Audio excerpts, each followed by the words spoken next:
وطن سے محبت ہماری سرشت میں ہے، ہماری فطرت میں ہے۔ نبی صلی اللہ علیہ وسلم بھی اپنے وطن سے بے حد محبت رکھتے تھے۔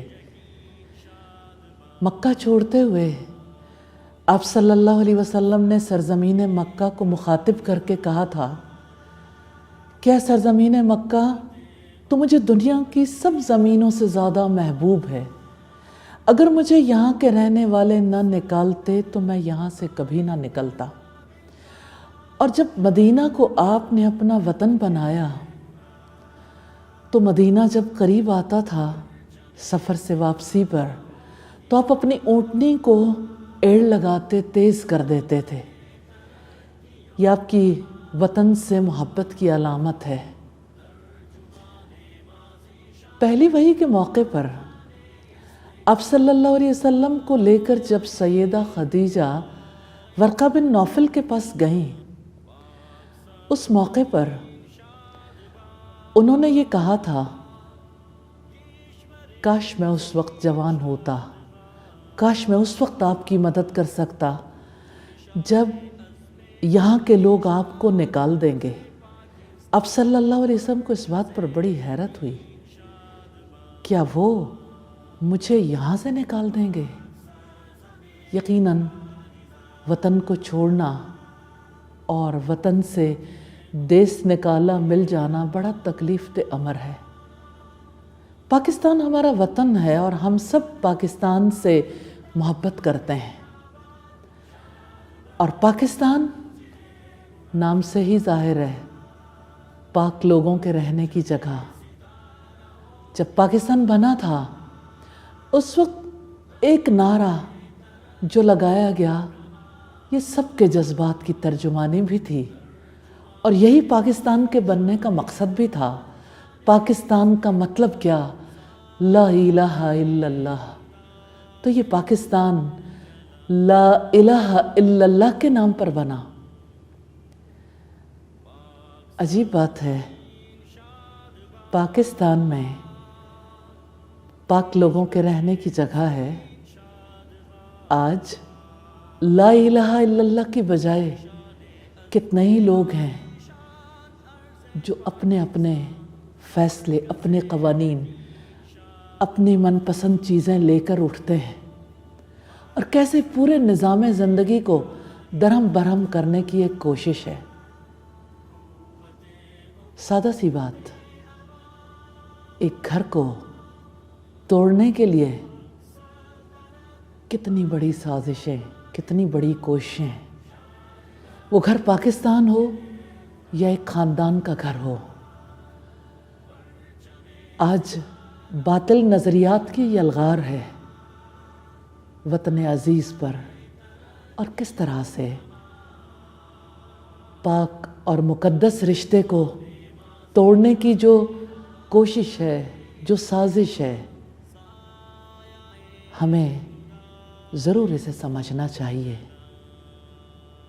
یہ تیشہ انسانی زندگی پر چلایا جا رہا ہے، یہ تیشہ رشتوں پہ چلایا جا رہا ہے، یہ تیشہ دراصل ہمارے وطن پہ چلایا جا رہا ہے، دراصل ہماری ملت پہ چلایا جا رہا ہے۔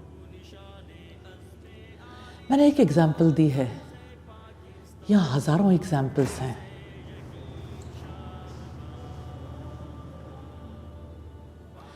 یہاں ہزاروں ایگزامپلس ہیں، ہزاروں نعرے ہیں۔ پاکستان کا تو ایک ہی مطلب ہے، پاکستان تو ایک مقصد کے لیے وجود میں آیا تھا، اور ہم سب نے اس مقصد کو نہیں چھوڑنا، اپنے رب کی طرف لوٹنا ہے، خطا کار سہی، گناہ گار سہی، اس کی رحمت کے امیدوار ہیں۔ ہم نے آسمان والے کی طرف دیکھنا ہے، اس کے فیصلوں پر یقین رکھنا ہے۔ یہ دھرتی اس کے فیصلوں کے جاری کرنے کے لیے ملی تھی، یہ دھرتی اس لیے وجود میں لائی گئی تھی کہ ہم سب اپنے رب کی مانیں گے، اپنے رسول کے پیچھے چلیں گے۔ یہ دھرتی ہمیں اس لیے ملی تھی کہ ہم اپنے آپ کو ہر طرح کی غلامی سے، ہر طرح کی قید سے چھڑا لیں گے۔ جتنی قربانیاں دی گئیں وہ کسی اور کی پرستش، کسی اور کی عبادت، کسی اور کی اطاعت کے لیے نہیں دی گئیں۔ کھانا تو انڈیا میں بھی ملتا تھا، وہاں بھی رزق تھا، وہاں بھی زندگی گزارنے کے ساز و سامان موجود تھے، آج بھی موجود ہیں۔ لیکن یہ ہجرتیں اللہ تعالیٰ کے لیے ہوئی تھیں، قربانیاں اس کے لیے دی گئی تھیں۔ مت بھولیے گا، نسلوں کو بھولنے نہیں دینا۔ ہماری بقا کا راز لا الہ الا اللہ میں ہے، اور اگر لا الہ الا اللہ نہ رہا تو ہم بھی ایسے باقی نہیں رہیں گے۔ سچ کہا تھا اقبال نے، قوم مذہب سے ہے، مذہب جو نہیں تم بھی نہیں،